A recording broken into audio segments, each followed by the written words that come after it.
Saya dulunya kiper, Kang. Nggak percaya kan?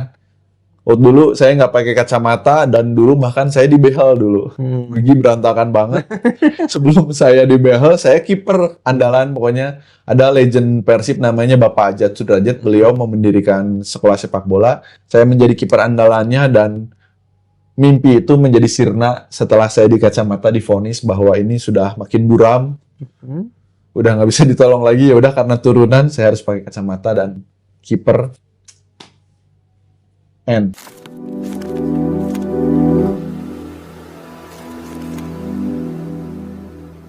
Assalamualaikum warahmatullahi wabarakatuh.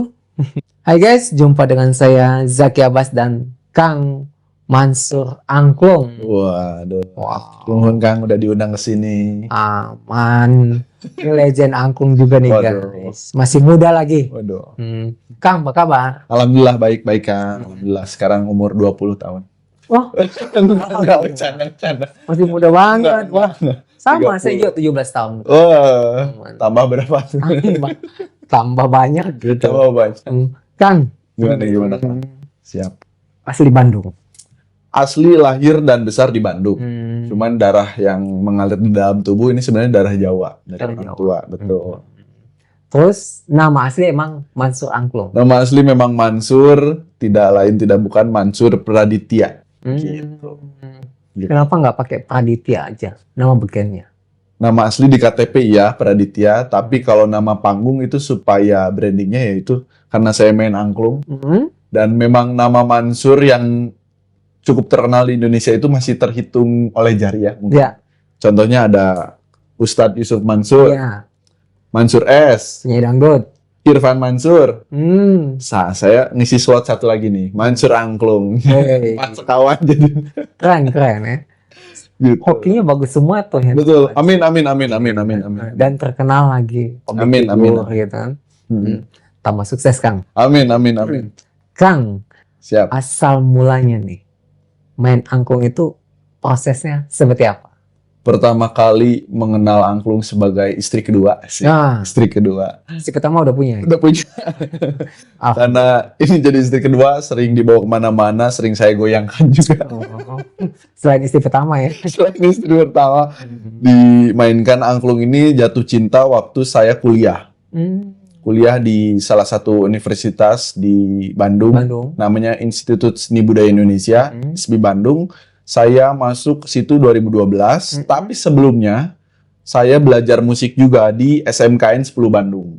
Jadi saya sekolah kejuruan, tapi jurusan musik kan biasanya kejuruan itu kan otomotif, Ya. kimia, apa. Tapi SMKN 10 Bandung ini seni pertunjukan. Jadi saya masuk ke situ 2009 SMK 10 sebagai musisi karawitan Sunda. Jadi saya belajar gamelan, kecapi, suling, kendang, pokoknya semua tentang musik Sunda saya pelajari sampai pada akhirnya lulus 2012 lanjut ke Institut Seni Budaya Indonesia. Saya belajar angklung, jurusan angklung, dan itu tuh baru pertama di dunia ada jurusan angklung. Sekarang apa lanjut? Angkatan kedua dan Iya, sampai sekarang ada sudah dari 2012 sampai 2025 sudah berapa angkatan tuh? Berapa tahun ya? Aduh, saya nggak bisa. 12 sampai 25. 25. 12 tahun lah ya. 13 tahun, Ya, 13 tahun. udah 13 angkatan dan saya angkatan pertama di situ gitu karena 2010 angklung kan ditetapkan oleh UNESCO menjadi warisan budaya tak benda asli dari Indonesia. Ya. Nah, di situ Indonesia dimandatkan suruh membuat satu pembelajaran yang formal. Dipilihnya ISBI Bandung sebagai satu pembelajarannya gitu. Dari kecil emang suka musik. Nah, itu yang jadi pertanyaan. Kan orang tua Jawa. Saya orang tua Jawa. Orang tua tuh perantauan ke Bandung. Beliau itu dua-duanya dari Jawa, dari Kebumen, Gombong. Pindah ke Bandung saat Gunung Galunggung meletus kalau nggak salah tahun 82, 80 lah ya. Mungkin. Nah, itu pindah ke Bandung dan menetap di sini. Dan saya lahir di sini. Nggak ada sama sekali darah seni dari orang tua. Betul. Saya malah disuruh oleh kakak, dipaksa untuk terjun ke seni musik gitu. Saudara semua nggak ada yang udah? Nggak ada, makanya aneh. Kakak dulu seni rupa di ISBI Bandung, seni rupa. Cuman mungkin saat kakak saya kuliah dan banyak teman-temannya di sana yang notabene sukses. Gitu, dan disuruhlah kamu masuk aja ke seni musik karawitan. Apa itu? Itu tuh kayak do re mi fa sol la si do tapi tangan nadanya da mi na ti la. Nggak tahu lah, pokoknya belajar aja gitu. Biasa kan orang tahu nada gitu kan, bisa main gitar juga. Betul. Akang bisa. Nah, itu yang jadi kocaknya saya nggak bisa main gitar. Saya bisa main kendang, suling, kecapi, gamelan. Malah saya bisa main piano itu dari angklung. Oke. Kebalik ya, biasanya orang main piano dulu baru belajar tradisional. Kalau saya kebalik, saya main angklung dulu, baru saya mengerti bagaimana cara bermain piano. Gitu. Aneh ya? Aneh. Mansur angklung emang aneh. Saya minum ya, nggak apa-apa ya.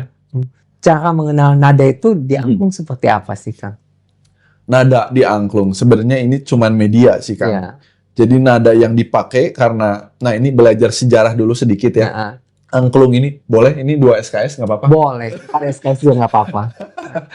Karena angklung ini memang dahulu kala, buat teman-teman yang belum tahu juga, angklung ini dahulu kala itu dipakai oleh masyarakat Sunda, sekarang masih ada. Suku Baduy, pernah dengar? Oke. Baduy yang ada di Banten sana, di pelosok. Angklung ini digunakan sebagai ritual atau cara mereka berdoa kepada Dewi Kesuburan. Dewi Kesuburan ini disebut Dewi Sri Pohaci. Jadi masyarakat Sunda ini memainkan angklung dari ladang dari ladang saat mereka panen padi. Mereka mainkan angklungnya sampai ke penyimpanan padi atau huma ya. Huma itu rumah untuk menyimpan hasil panen padi, dan mereka memainkan angklung dari situ sekitar berapa kilo. Itu sebagai rasa syukur kepada Dewi Sri dan supaya Dewi Sri turun ke bumi untuk menyuburkan panen padi mereka. Iya. Wah, panjang ya. Panjang ya. Berjalannya waktu, angklung berubah, fungsinya ditambahkan yang tadinya ritual zaman waktu dahulu kala, menjadi alat musik pendidikan. Oke. Oleh Bapak Daeng Sutigna. Nah, Bapak Daeng Sutigna adalah Bapak Angklung Dunia karena kenapa? Beliau adalah pengubah atau penambah nada dasar yang tadinya pentatonis, da mi na ti la da, sekarang menjadi diatonis kromatis yang seperti piano itu. Nah, jadi Bapak Daeng ini merubah yang tadinya ritual menjadi pendidikan. Beliau mengajarkan angklung ini ke sekolah-sekolah. Waktu itu di Kuningan, di Bandung, sampai pada akhirnya di Konferensi Asia Afrika angklung ini mendunia. Tahun berapa? Sekitar tahun 1960-an. Ya, saya belum tahu tepatnya, mungkin saya harus baca-baca lagi. Belum lahir ya? Mahasiswa rada liar gitu. Tapi masih ingat ya? Masih ingat sedikit. Walaupun sedikit ya? Sedikit, pokoknya tahun segituan lah, 1960 mungkin ya, atau 1930, lupa saya. Angklung itu dimainkan di Konferensi Asia Afrika dan boom, viral lah angklung. Bahwa angklung ini bisa dimainkan lagu apapun, genre apapun, nada apapun oleh semua masyarakat, oleh semua orang yang ada di dunia. Gitu. Kalau di Sulawesi itu kan ada kolintang ya? Kolintang. Samakah dengan angklung? Sama persis, dan angklung, ensemble angklungnya sekarang ada namanya arumba. Arumba itu alunan rumpun bambu yang di dalamnya itu ada angklung seperti ini, ada gambang atau carumba, calung aruba.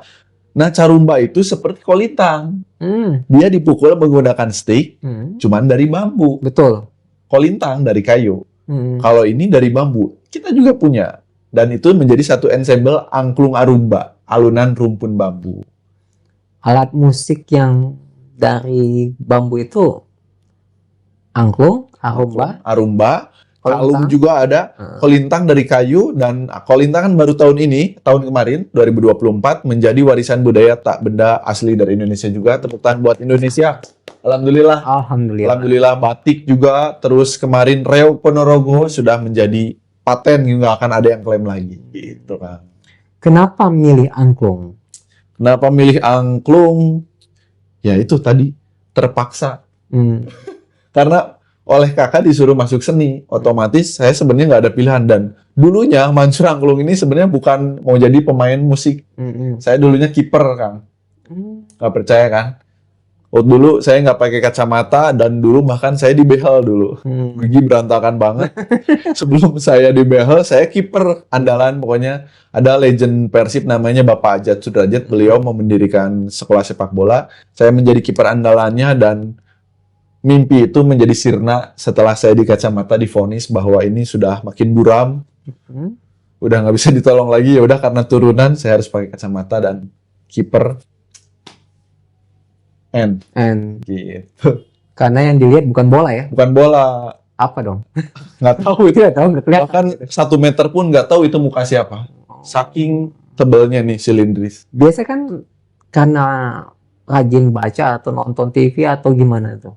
Sampai bisa jadi Turunan sih. turunan. Dua-duanya orang tua saya pakai kacamata. Dua-duanya. Dan memang ya kebiasaan anak zaman sekarang ya. HP, laptop, TV gitu. Kadang terus ya matanya menjadi lelah, mata males dan lain sebagainya gitulah. Ternyata jadi main angklung gitu. Hobi itu kan biasanya pasang surut. Betul. Pada saat mutusin nih, pengen fokus ke angklung itu. Pada saat kapan? Memutuskan untuk ke angklung sebenarnya waktu kuliah memang udah bulat. Tadinya kan di ISBI Bandung juga ada jurusan seni karawitan Sunda juga ya. Saya tadinya antara mau melanjutkan ke jurusan yang sama saat SMK atau saya nyemplung keluar dari zona nyaman untuk masuk ke ranah angklung. Nah, saya memilih ke angklung. Di situ saya udah mematenkan diri. Saya harus belajar yang benar.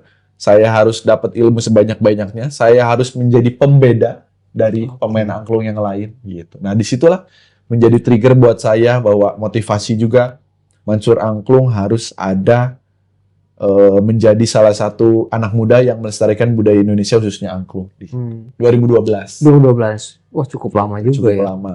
Tapi menjadi Mansur Angklung yang dikenal luas oleh masyarakat Bandung, Jawa Barat, bahkan Indonesia 2016. Itu kenapa tuh? Sampai dikenal. Apakah ngeluarin single atau lagi viral atau apa gitu? Salah satunya viral itu Nah. the power of netizen ya. Terus saya diundang oleh salah satu TV dulu, mau disebut nggak apa-apa? Boleh. Dulu Hitam Putih. Beneran? Beneran. Sama Bang Deddy? Bang Deddy. Jadi alhamdulillahnya kan kita tahu sendiri siapa yang masuk Hitam Putih adalah orang yang bisa menginspirasi kan. Betul. Itu waktu saya dikontak sama Trans 7 langsung nggak bisa tidur ya. Kayak mimpi ini beneran. Dan sampai sana tuh gemeter ampun. Wah, pokoknya saya itu live. Oh, ampun, pokoknya Mas nggak usah tegang ya. Oke. Ternyata udah perform, udah relax, ternyata bisa. Bisa. Dan di situ langsung bawain apa waktu itu? Bawain lagu yang lagi viral juga, lagunya Jennie. Nih solo judulnya. Lagu solo Blackpink. Di situ wah, di kolom Instagram, di YouTube-nya Hitam Putih komenannya sampai 2000 lebih. Wah, keren banget ini, ternyata angklung bisa kayak gini, bla bla bla bla bla bla bla dan lain sebagainya. Alhamdulillah. Tapi sebelumnya saya juga sebenarnya sebelum di Hitam Putih saya juga kolab bareng artis. Artis ini adalah DJ ini DJ muda namanya DJ Ari Irham, mungkin pernah dengar Ari Irham. Dia sekarang udah jadi aktor di Bandung ya. Di Bandung dan sekarang udah di Jakarta. Dia aktor juga, udah banyak film dia bintangi ya, Gen Z lah ya. Saya sama dia waktu itu ke Jepang mewakili Indonesia dan disitulah saya sama Ari Irham tur Indonesia, tur Jepang sampai bisa akhirnya diundang Hitam Putih. Jadi saya solo sendiri, Mansur Angklung, saya bawa DJ sendiri dan diundang Hitam Putih gitu. Itu collab dengan DJ itu lagu sendiri atau apa ya? Ada lagu sendiri, ada cover gitu. Tapi awal-awalnya cover. Tapi kesini saya langsung bikin single juga. Saya collab bareng artis, bikin single yang terbaru gitu. IDM itu kan bikin inovasi baru ya. Betul. Gabungin musik tradisional dengan musik modern. Yes. Itu prosesnya seperti apa? Wah, lumayan struggle-nya minta ampun. Bisa langsung pikir mau collab sama DJ aja. Iya. Ya awalnya itu dia.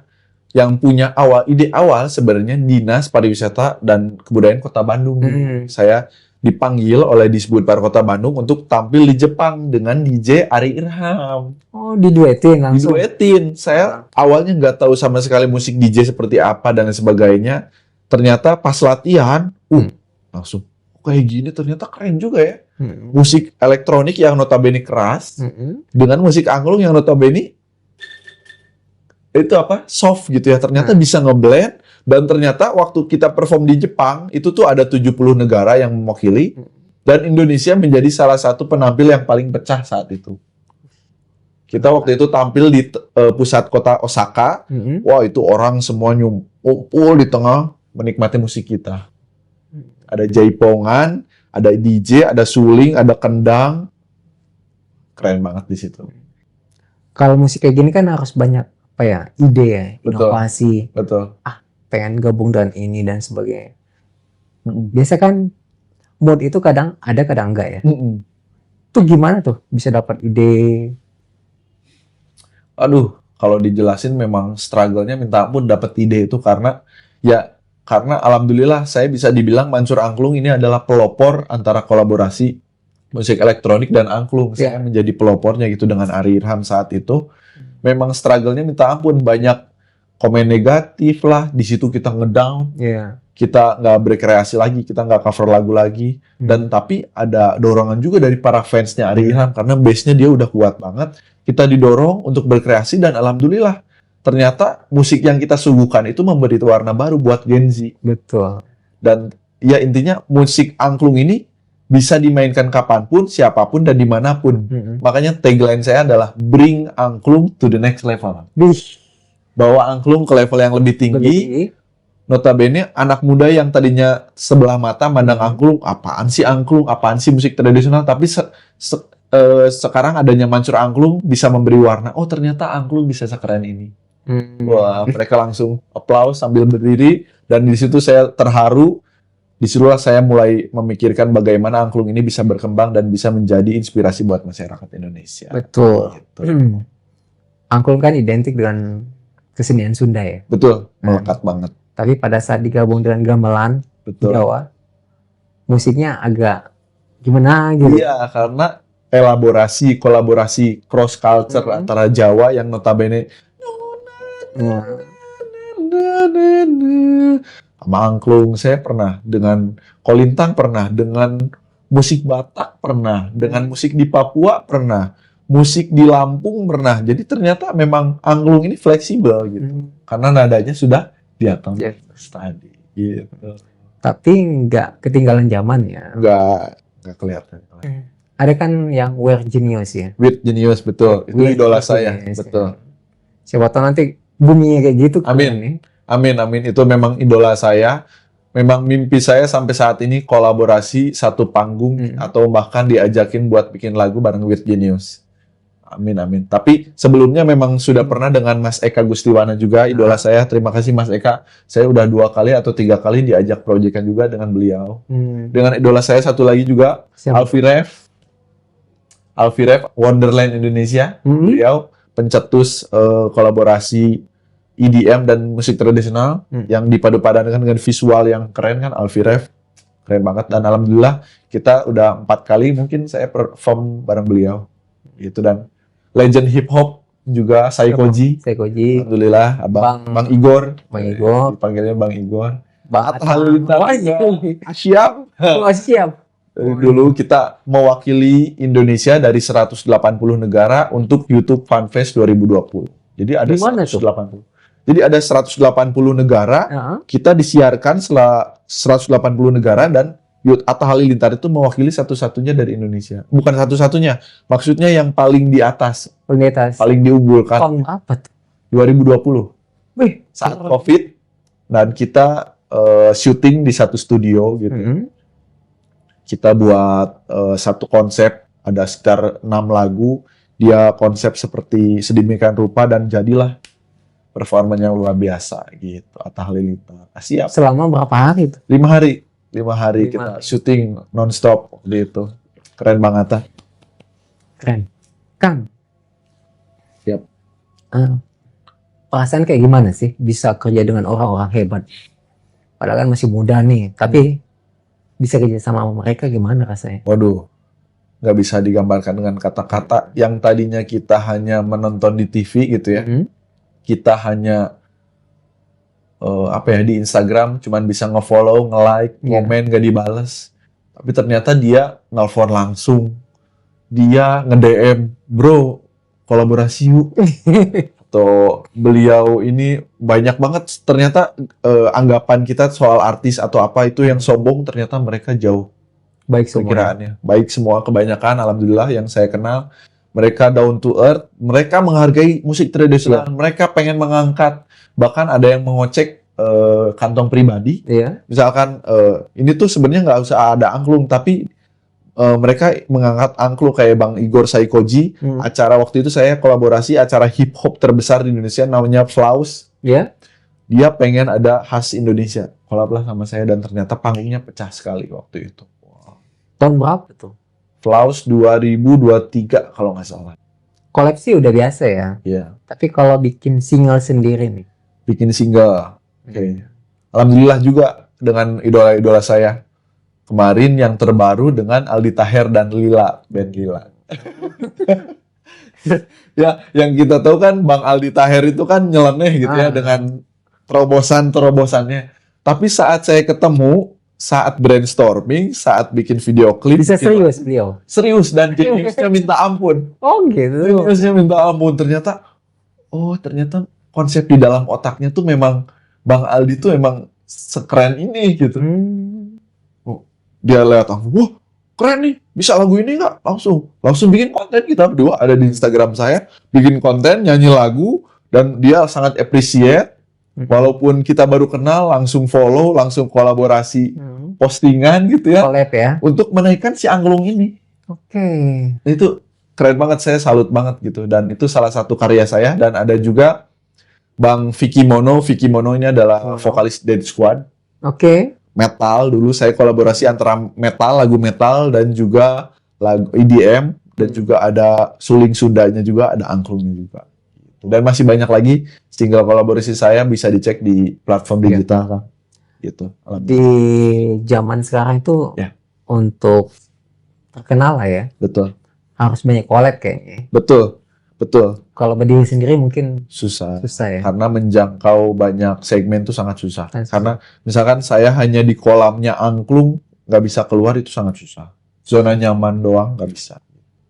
Harus berani berkreasi, inovasi. Jangan apatis gitu ya Kang ya. Kang, gimana Kang Zaki? Aduh. Akang ini tipenya kayak gimana sih? Saya tipenya sukanya yang langsing. Oh bukan. Semua istri saya nggak nonton kan. Alhamdulillah istri saya cantik.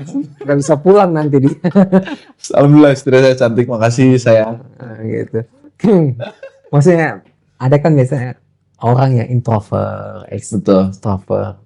Ada itu kayak gimana? Nah yang kedua itu extrovert. Kalau saya mungkin ya alhamdulillah juga dengan angklung ini saya sudah bisa keliling dunia juga Kang. Alhamdulillah. Nah selama saya keliling dunia, saya kadang ada segrup, ada ada 10 orang atau 15. Tapi setelah COVID itu menjadi biasanya kadang sendiri, kadang berdua, Kalau saya sendiri, karena saya ekstrovert, misalkan ada bule kiri kanan, saya selalu ajak ngobrol. Di bandara, di pesawat. Where do you come from? I'm from Argentina. How about you? I'm from Indonesia. Kita tukeran ide, tukeran Instagram, dan follow-followan. Karena saya nggak bisa diem gitu. Nonton film, kasih makan di pesawat, nggak bisa. Saya harus ngobrol, minimal say hi, bla bla bla. Kalau dia tanggapannya enak, ya kita ngobrol. Saya udah banyak temenan di Instagram sama pramugari Cina. Malah ada pengakuan di sini mah. Iya, cowok. Pramugara itu tadi bilang pramugari. Salah. Gitu, alhamdulillah. Bisa kenal dan mengenal dunia di luaran sana gitu. Orang tua mendukung pasti dong. Alhamdulillah setelah seperti ini. Ya dulunya sempat ini juga meragukan ya. Siapa sih yang anaknya mau jadi musisi? Bahkan saya setelah punya anak 2 juga, saya anaknya udah 2. Nah, kelihatan kan? Kelihatannya sih now. Iya ya. Gitu loh. 6, Ya, 2, dua aja dua cukup. Saya anaknya 2, yang pertama 5 tahun, yang kedua 8 bulan. Bahkan saya pun berpikir ulang untuk anak saya menjadi musisi. Karena memang ternyata pemikiran orang tua tuh seperti ini ya, bahwa anaknya kalau jadi musisi mau jadi apa? Tanda kutip ya, mohon maaf. Dan memang struggle-nya luar biasa. Tapi kalau musisi udah bisa mencapai struggle-nya itu, PNS juga lewat kasarnya. Ini mah bercanda ya, bercanda. Gak apa-apa. Bercanda ya ini mah. Gak apa-apa. Tapi serius. Alhamdulillah ya Allah ya Rabbi. Gitu. Amin amin. Besok gua juga jadi musisi. Amin amin. Enggak. Jangan tetap seperti ini Kang Jaki. Undang-undang para musisi. Musisi nggak bisa bikin podcast kan? Jarang. Musisi bisa naikin kita guys. Gitu ya. Terus Mantap mantap. Ya gitu, alhamdulillah dengan saya seperti ini bisa menghidupi istri saya, keluarga saya, alhamdulillah. Cukup. lebih dari cukup ya. Amin. Orang tua kerjanya apa? Nah, saya tadi bilang. Tadi bilang apa? Nggak bilang. Cuma Maksudnya background apa? Melebihi gaji PNS. Orang tua saya keluarga PNS semua. Hampir sebagian besar dari ibu dan bapak tuh PNS. Termasuk saudara semua. Saudara kebanyakan PNS. Di Cicendo juga banyak. Rumah sakit mata Cicendo. Kalau mau berobat silakan hubungi saya. Enggak, jangan. Jadi kebanyakan PNS, dan ya udah tau lah enaknya PNS itu gimana. Jadi saya dipaksa terus. Soalnya kalau PNS kan itu zona nyaman aja. Betul. Dia nggak mau lebih dari itu. Betul. Takut nanti nggak nyaman nggak bisa balik lagi dia kan. Saya nggak menyalahkan, tapi tetap kalau udah saya pun udah suruh S2 katanya jadi dosen katanya gitu. Ya insya Allah tahun depan S2. Amin. Yang paling mendukung nih, bapak atau ibu? Aduh, kalau ini agak sedih karena bapak itu belum sempat mencicipi, ya bisa dibilang kesuksesan saya. Bapak meninggal tahun 2011 waktu saya ujian nasional mau lulus dari SMK 10. Jadi belum sempat merasakan Mansur Angklung yang sekarang seperti apa gitu. Jadi ibu menjadi yang tunggal struggle seperti apa Mansur Angklung dan ibu. Gitu. Ibu ya. Terima kasih ibu yang ada di seluruh dunia. Makasih mama. Makasih mama. Besok pulang bawa uang saya. Masya Allah. Nomor rekening mah. Tahun ini mau kemana aja? Insya Allah tahun ini seperti tahun-tahun kemarin saya ke US, karena US tuh visanya 5 tahun. Iya. Jadi alhamdulillah tahun pertama kemarin udah sama Kang Ebit Bit rapper Sunda legend Kang Ebit waktu itu. Dan yang kemarin saya perform di US juga, diundang oleh Pak Wisnu Tama karena beliau menjadi dubes juga. Selamat Pak Wisnu Tama. Saya tahun ini insya Allah akan ke US juga, ke Kazakhstan dan juga Jepang insya Allah. Doakan. Bismillah. Keren. Bareng Kang Zaki. Oh ya. Amin. Kita jualan kopi. Amin. Betul, setuju.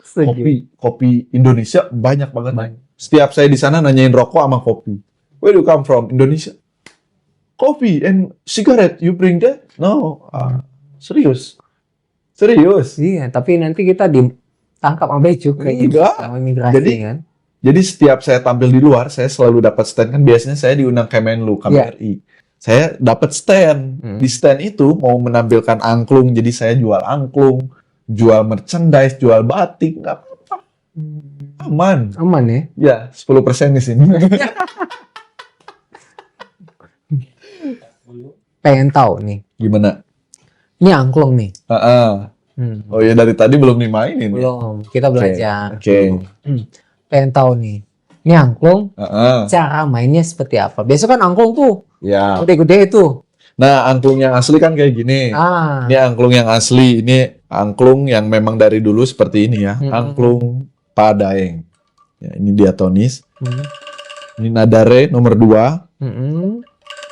Cara mainnya gampang kan? Cuman seperti ini. Ini nomor 1. Ini nomor 1 do. 1, 2, 3. Do. Re. Mi, fa, sol, la, si, do. Nah, ini yang dulu seperti ini. Sekarang ada angklung toel. Ini namanya angklung toel. Ini ciptaan Capek kalau gini. Iya, capek lah. Mending gini ya. Ini bayarannya lebih mahal. Enggak bercanda. Ini angklung Toel ciptaan Pak Yayan Ujo. Tahun 2008 beliau menciptakan ini dan sekarang saya kembangkan angklung Toel ini. Mainnya cukup di Toel. Nah, kan biasanya di Toel ada yang marah, kalau ini Iya.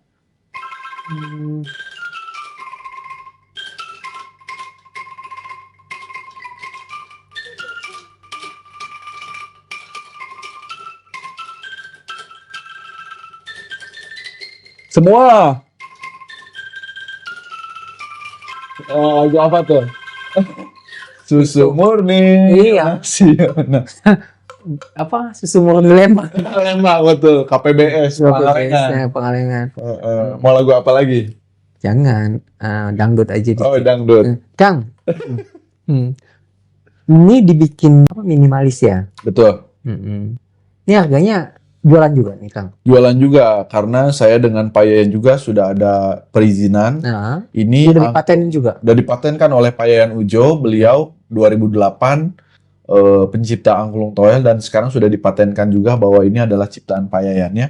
Dan saya kembangkan lagi karena saya sering keluar negeri, alhamdulillah. Ya. Angklung ini itu ada hard case-nya, ada fly case. Jadi kalau misalkan masuk bandara itu kan kadang ribet ya kalau kita bongkar pasang, dan ini tinggal ditutup dengan fly case atau hard case, udah langsung ke bagasi pesawat. Biasanya kan di pesawat dibanting-banting lagi, Kang. Iya, karena tapi si hard case-nya tuh udah kuat seperti ini nih, teman-teman.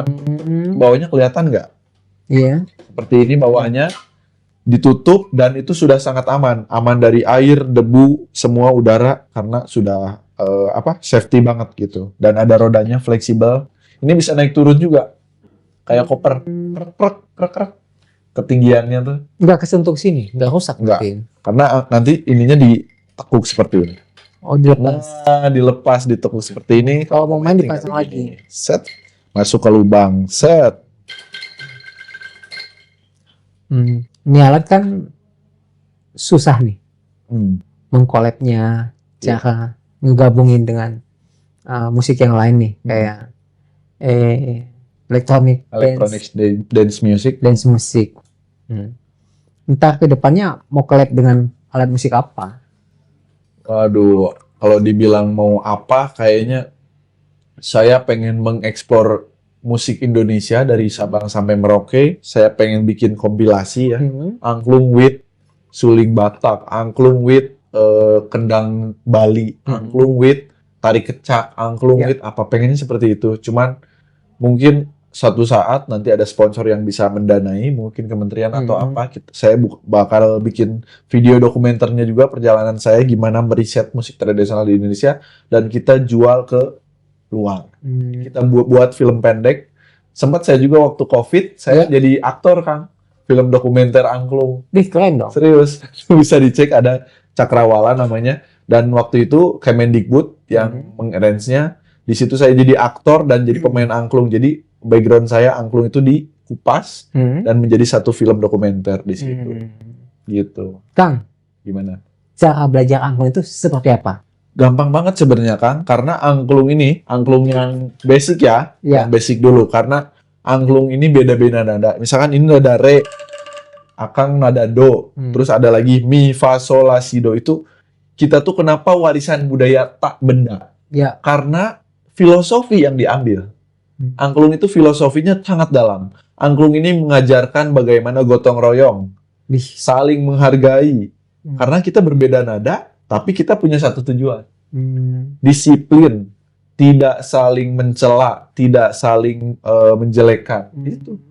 Kalau Akang pernah lihat pertunjukan angklung orkestra, mereka pegang angklung masing-masing dan menjadi nada yang indah. Begitupun hidup. Kita berbeda agama, suku, ras, tapi kita Bhinneka Tunggal Ika. Keren. Gitu. Berarti nggak saling ini ya? Nusuk dari belakang ya? Nggak. Kalau boleh ya? dari belakang, biasanya mantan biasanya. Oh. Gitu. Oke. Menarik ya angklungnya. Menarik. Cara cepat mengenal nada di angklung itu harus didengar terus nggak gitu? Nah, sebenarnya ya itu balik lagi. Angklung itu sebenarnya media. Jadi kalau misalkan teman-teman di sini yang nonton punya anak, punya ponakan, punya apa, mau belajar angklung, belum ada alat musiknya, belum ada lagunya, belum ada pelatihnya, nggak apa-apa. Dengerin dulu musik-musik pada umumnya. Karena angklung yang kita gunakan ini sudah diatonis. Diatonis itu bisa semua nada, bisa semua genre, bisa lagu apapun. Jadi angklung ini sebenarnya hanya media. Karena ini sepenuhnya pure seperti piano. Ini seperti piano tampilan. Tapi kita toel. Bedanya cuma itu. Piano dimainkan dengan jari, kalau ini dengan tangan, dan dibuat dari bambu. Itu aja yang menjadi pembeda. Jadi kalau misalkan ada yang mau belajar angklung, tapi dia nggak bisa angklung, tapi dia bisa main piano. Dia bisa main angklung. Boleh, silakan datang ke saya. Hubungi nomor di bawah ini. Promosi. Nggak apa-apa, aman. Gitu. Iya, seperti itu. Jadi musik barat, namanya musik barat ya, solfeggio, do, re, mi, fa, sol, la, si, do, dipelajari dulu, baru bisa main angklung. Sangat gampang. Gitu. Kayak ini lagu yang lagi viral, Squid Game. Pernah nonton Squid Game? Betul.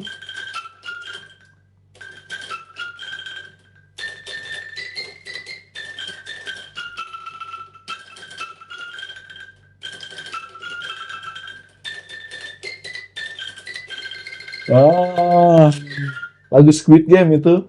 Keren. Kang, kalau diam gitu tangan begini terus ya? Iya. Juga ya? Jadi nggak ada yang berani sama saya, biasanya kalau ditampar nggak, mereka langsung pingsan.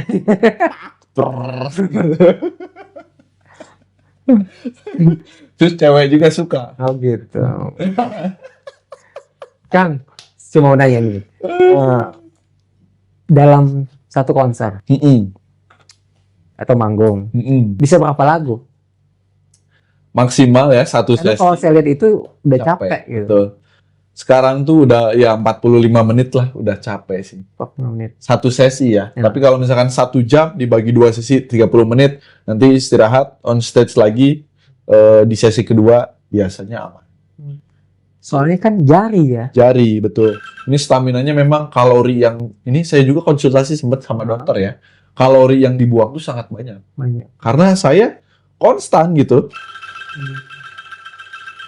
Latihannya berapa jam sehari? Dulu 2 jam sehari. Begini terus.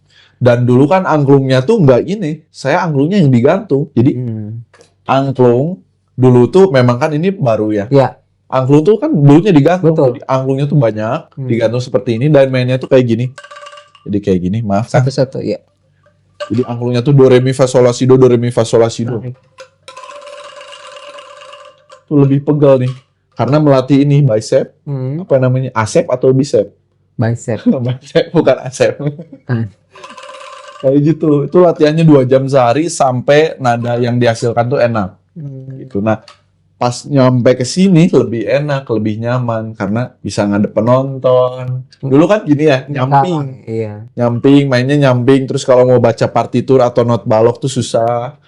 Terus ngebelakangin penonton, kurang estetik lah. Setelah ada angklung toel ini sangat pembaruan juga gitu. Jadi kalau ditanya, Teteh yang mana? Ah, yang mana? Itu yang nyamping ini. Nyamping gitu. Aduh.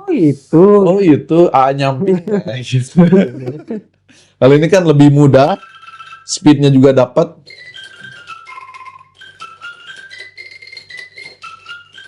Asik.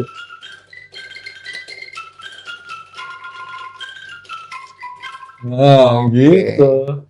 Kang, siap. Usia berapa orang bisa belajar angklung? Saya enaknya gitu ngedidiknya. Semuanya ada susah gampangnya. Saya dari anak TK, anak playgroup sampai ke sepuh 70 tahun pernah melatih. Dan mereka semua punya keunikan tersendiri gitu. Yang umur 70 sekali doang, habis itu nggak datang-datang lagi. Jangan. Oh gitu. Oh, enggak. Jadi ada yang pernah dilatih angklung orkestra, ada yang angklung toel. Angklung toel beliau 4 kali pertemuan bisa langsung lagu satu. Satu lagu. Ibu kita Kartini. Oh, berarti dia lagunya masih lagu-lagu dulu ya? Lagu dulu dan lagu yang dia suka. Karena angklung ini nih, fakta juga buat teman-teman, angklung ini sebagai terapi juga bisa. Karena ini daya ingat buat para manula itu, daya ingatnya cepat. Nah, karena dia harus menghafal not, Terus yang punya mungkin maaf keterbelakangan mental ini bisa jadi terapi juga buat mereka gitu. Karena saya juga ada panggilan juga untuk melatih orang-orang disabilitas gini gitu. Angklung ternyata memberikan dampak positif buat kehidupan masyarakat. Keren. Gitu. Kesenian kita ini lebih banyak orang luar lah ya yang pengen belajar. Kalau lihat perjalanan apa nih ke luar negeri itu lebih antusias orang luar ya. Betul. Dibanding orang kita sendiri ya. Iya. Kenapa tuh Kang? Realitanya memang seperti itu ya. Kenyataannya gitu ya. Karena ya kita tahu musik tradisional itu tidak dianggap keren. Kalau orang yang nyanyi barat atau nyanyi Korea, K-pop itu pasti dianggap keren. Padahal kualitas bermusik kita berani diadu lah. Wani diadu lah misalkan kalau kata bahasa Sunda. Jadi memang musik tradisional ini kenapa susah-susah gampang karena sebelum saya membuat single pun saya harus memberikan awareness kepada masyarakat dulu. Iya. Jadi sebelum saya manggung, saya selalu memberikan edukasi. Ini teman-teman angklung ini sudah saya sering bikin konten lagunya lagu Korea, lagu-lagu hype, APT yang Bruno Mars, lagunya Blackpink, lagu apa dan lain sebagainya. Saya selalu bikin konten, follow Instagram saya karena dengan cara itu teman-teman juga melestarikan budaya Indonesia. Mereka setiap saya perform selalu mention di Instagram karena saking amazed-nya setelah dia nonton. Sebelum dia nonton mereka acuh.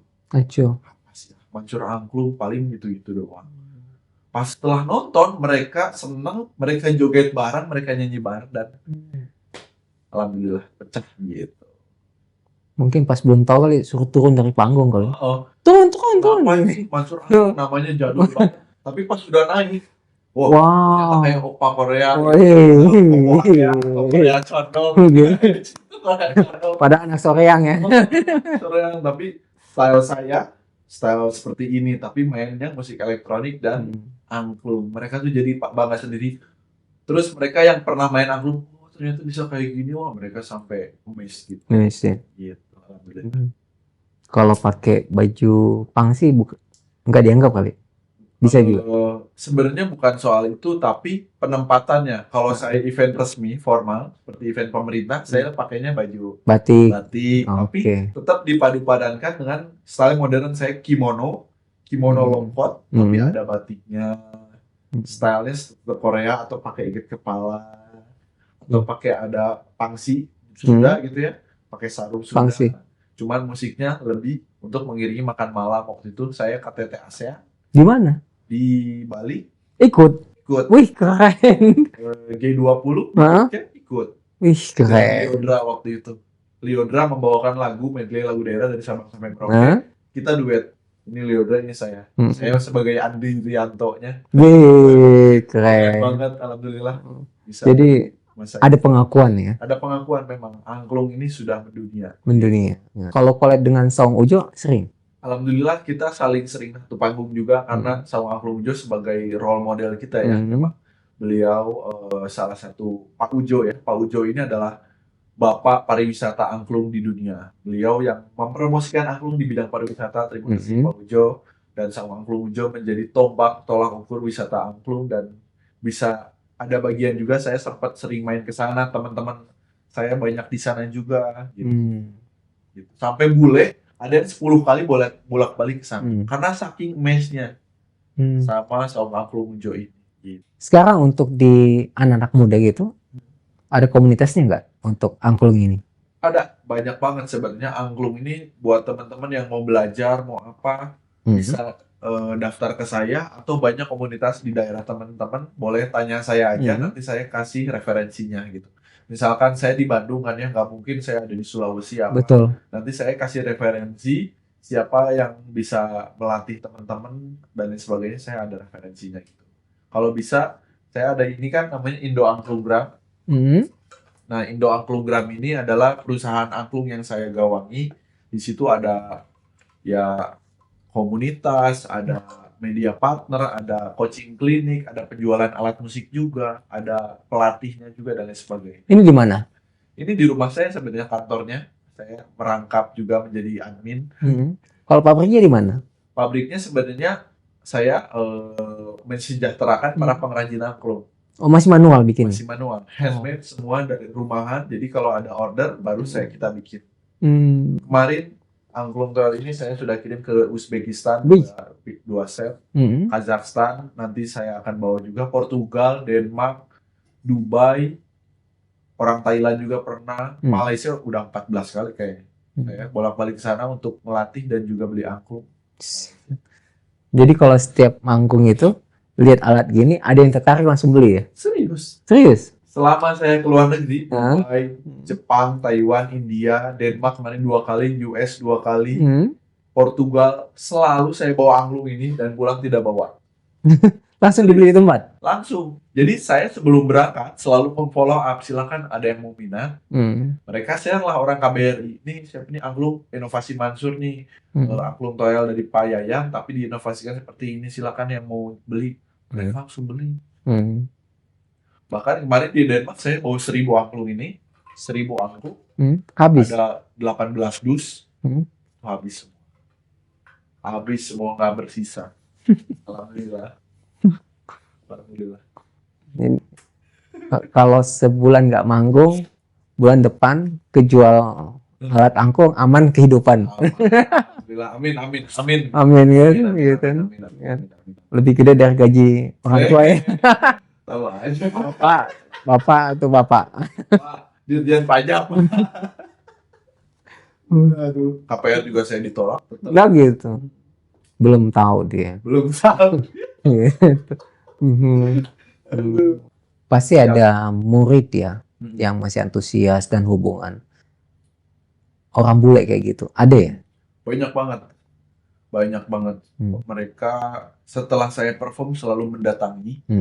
Mereka pengen minta diajarkan, terus mereka nanya mau perform di mana lagi. Kalau misalkan kan, kalau keluar negeri itu biasanya summer itu udaranya enak banget di sana. Ya sekitar 15-14 derajat gitu. Mereka semua orang keluar dan lihat festival-festival yang ada di pusat-pusat kota, dan selalu KBRI itu membuat event. Saya setiap habis perform selalu didatengin, selalu misalkan dia punya event, dia ngajak. Waktu ke Dubai saya bisa 3 kali. Yang pertama dan yang kedua ini mereka mengundang setelah event yang pertama.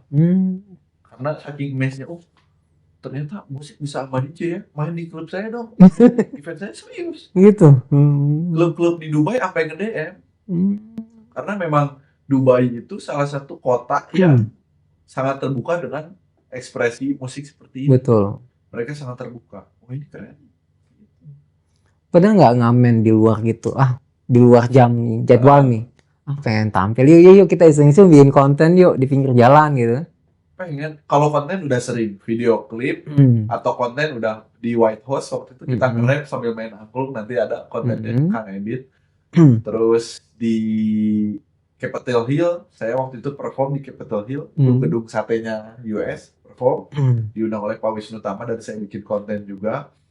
Cuman kalau buat ngamen, saya udah pernah waktu itu, udah punya niat, angklungnya udah dibawa, udah pakai mobil, dianterin sama warga di sana. So, ternyata harus ada perizinan, boleh ini keramaian dan lain-lain. Oh gitu ya. Saya pengen aja. Jika bebas gitu kan. Tapi kalau buat konten itu fine aja. Tapi kalau misalnya ada uangnya kita buka open donasi. Lumayan kan? Lumayan, padahal satu orang lagi naik kan dolar.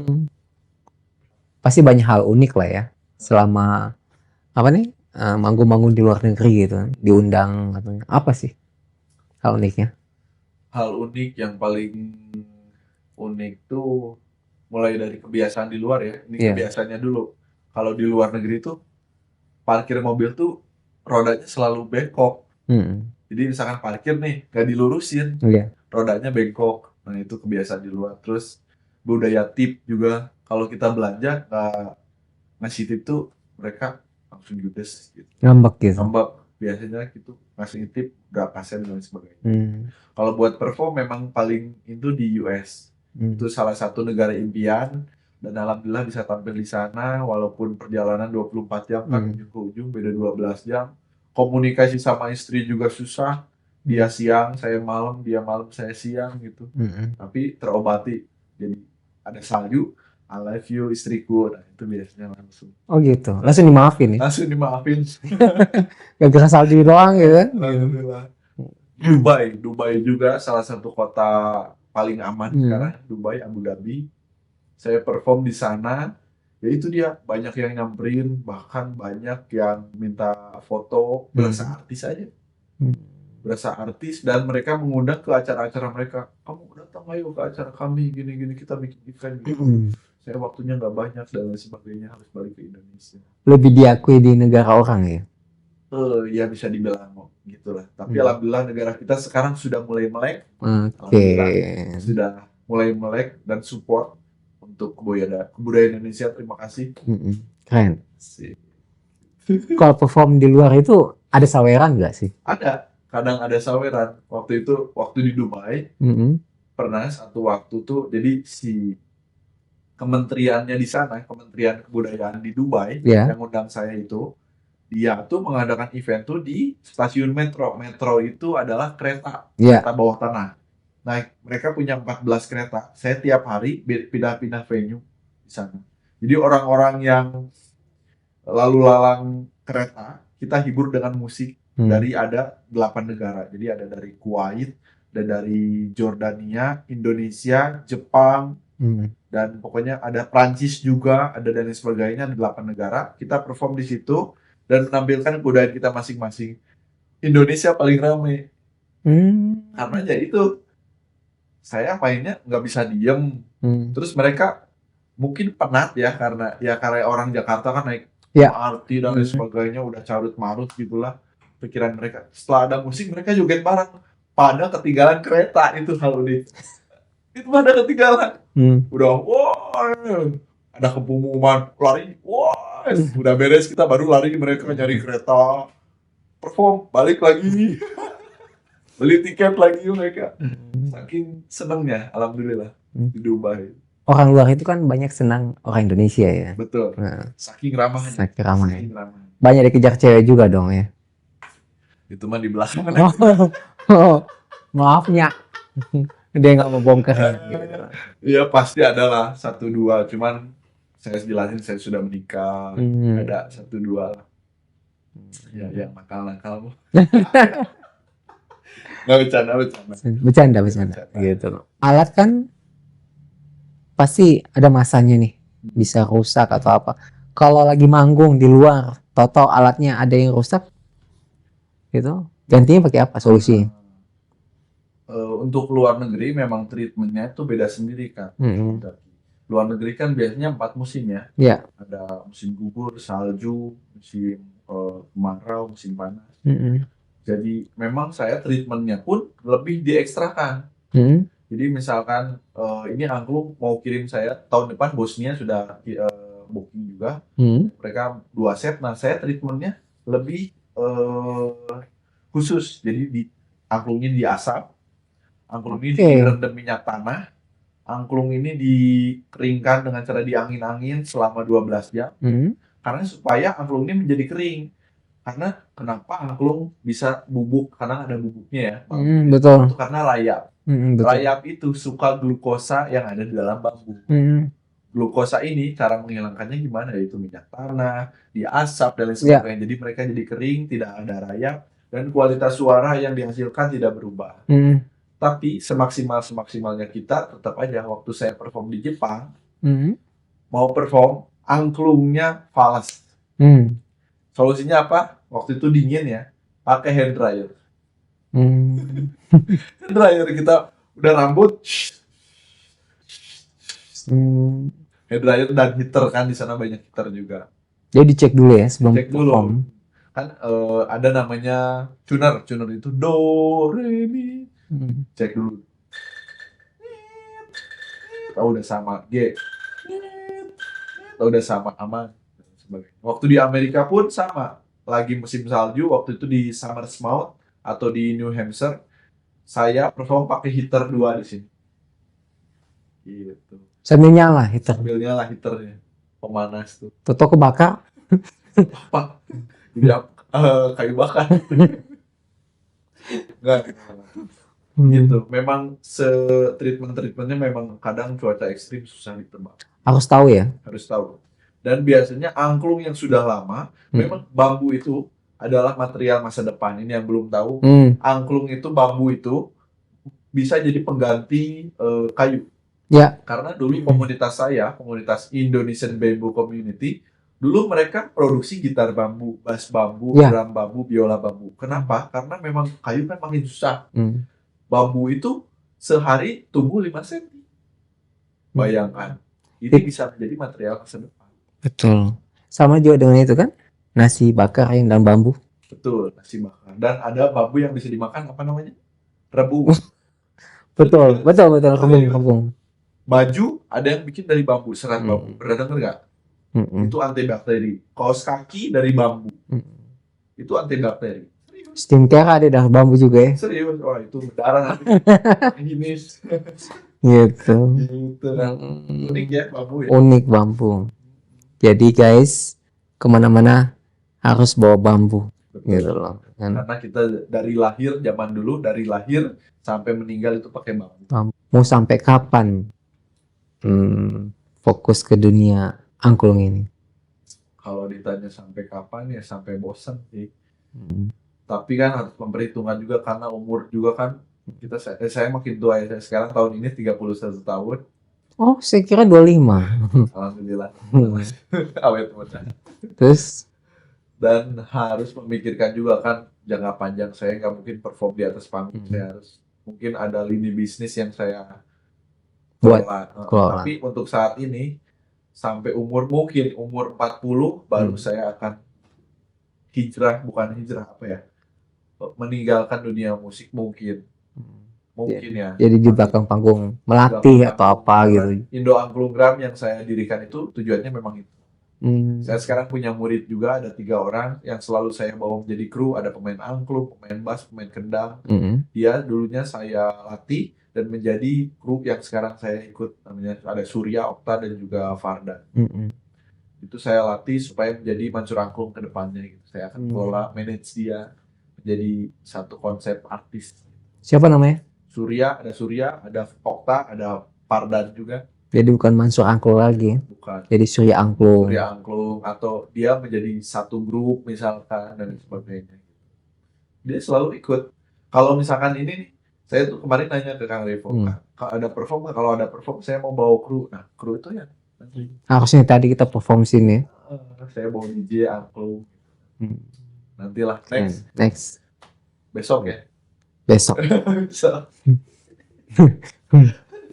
Kang, pesan-pesan nih buat anak muda yang mau masuk dan mau belajar tentang angklung.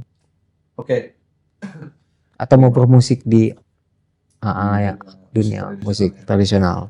Pokoknya buat teman-teman yang mau atau yang sedang, yang akan belajar musik tradisional, ayo kita mulai mengenal, minimal dengan mengenal dulu ya. Tak kenal maka tak sayang. Betul. Gitu kan. Musik tradisional ini adalah musik khas dari Indonesia yang harus kita lestarikan, kembangkan, inovasikan. Minimal dengan cara teman-teman like video ini, subscribe channel YouTube ini, itu sudah salah satu cara melestarikan budaya Indonesia. Karena bangsa yang besar adalah bangsa yang mencintai budayanya. Bring angklung to the next level. Keren. Mantap. Kang Zaki. Kasih dia 100 kan. Atur nuhun. Jam 100. Kang. Kayak gimana kan? Kan bisa main angklung nih. Bisa tuh. Jangan cuma mainin hati cewek aja kan. Enggak boleh. Saya number one. Oh iya. Tampil dong Kang, nyanyi. One Piro kan? 100 lah, dipinjamin gitu. Siap. Ini saya punya lagu, single tunggal, judulnya Angklung Vibes. Vibes itu bisa berarti getaran atau suasana ya. Jadi angklung ini bisa membawa saya ke level yang lebih tinggi. Wih, keren. So, judulnya Angklung Vibes, ada di platform digital juga ya. Kita play. 1, 2, 3.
Keren. Kalau ada DJ-nya lebih enak nih. Iya.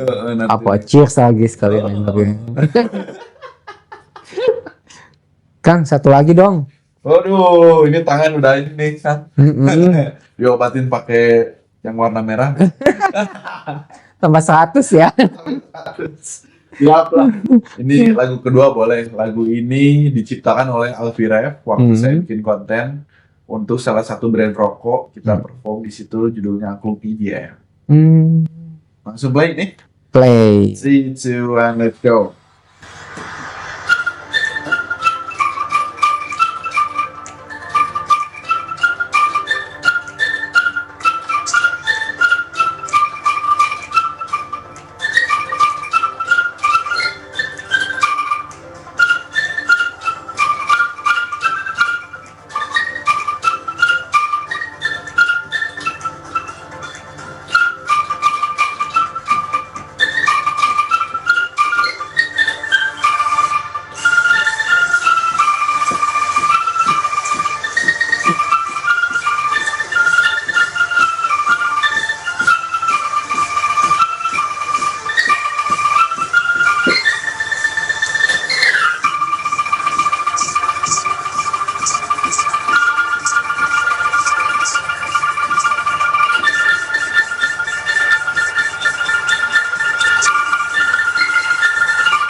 Aduh, dadakan ini gue latihan dulu. Ampun, Kang Zaki.